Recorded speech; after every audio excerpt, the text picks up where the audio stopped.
A gente continua falando sobre os desafios do magistério. A gente está recebendo aqui a professora e diretora do Centro de Educação da UFRN, Márcia Gurgel. Professora, boa noite, parabéns pelo seu dia. Obrigada. Começar falando um pouco, professora, quais são as grandes dificuldades? A gente viu algumas aí, mas quais são ainda as grandes dificuldades do professor para atuar em sala de aula, para atuar no planejamento, nas escolas de um modo geral?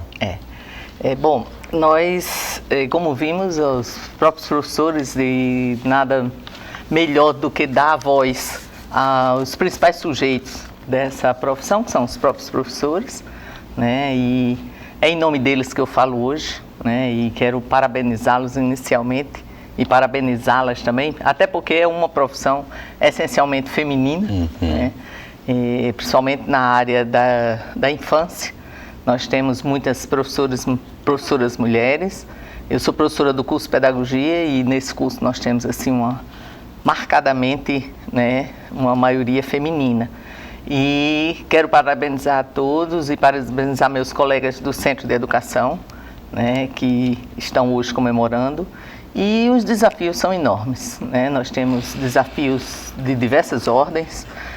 Quando a gente fala, assim, por exemplo, em valorização do professor, em valorização do magistério, nós estamos incluindo aí não só as questões que dizem respeito à formação do professor, né, tanto inicial quanto continuada, a própria política de salário do professor, e hoje nós temos um desafio enorme que é assegurar o Fundeb, que é o Fundo Nacional de Desenvolvimento da Educação Básica, e o próprio piso salarial nacional, que, por exemplo, esse ano nós tivemos, os docentes do Estado tiveram que fazer uma greve para garantir essa lei, né, que já estava em lei.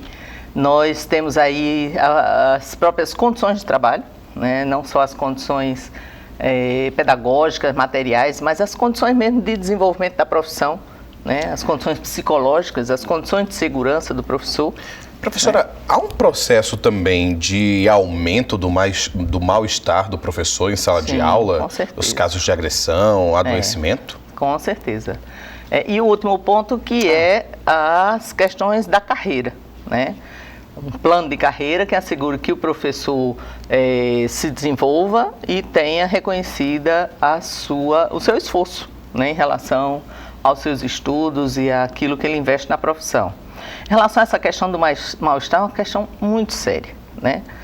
A profissão docente é uma das que mais adoece, né? Tanto o magistério, como a polícia, como os profissionais da saúde, são os profissionais que têm maior número de registros de adoecimentos, né? E temos presenciado também uma agressividade muito elevada, né, nas próprias condições de segurança do professor, também no desenvolvimento da sua ação na escola.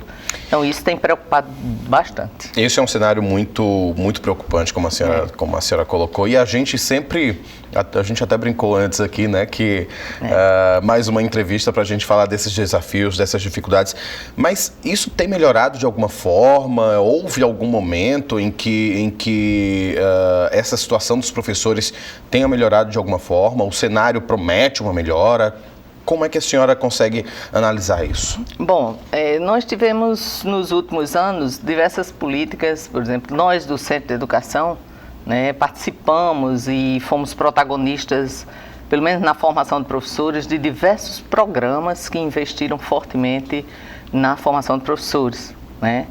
Em 2014, o Centro de Educação, com as políticas que foram desenvolvidas, nós tivemos 21 cursos de formação e grandes programas como o PENAIC, como o programa o Pacto Nacional pelo Ensino Médio, e várias atividades foram desenvolvidas no campo da formação.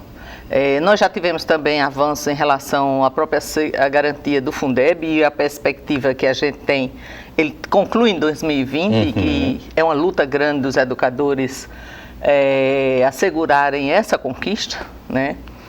E as perspectivas de continuidade daquilo que o professor sabe fazer muito bem, que é lutar pelos seus direitos, lutar pela garantia desses direitos.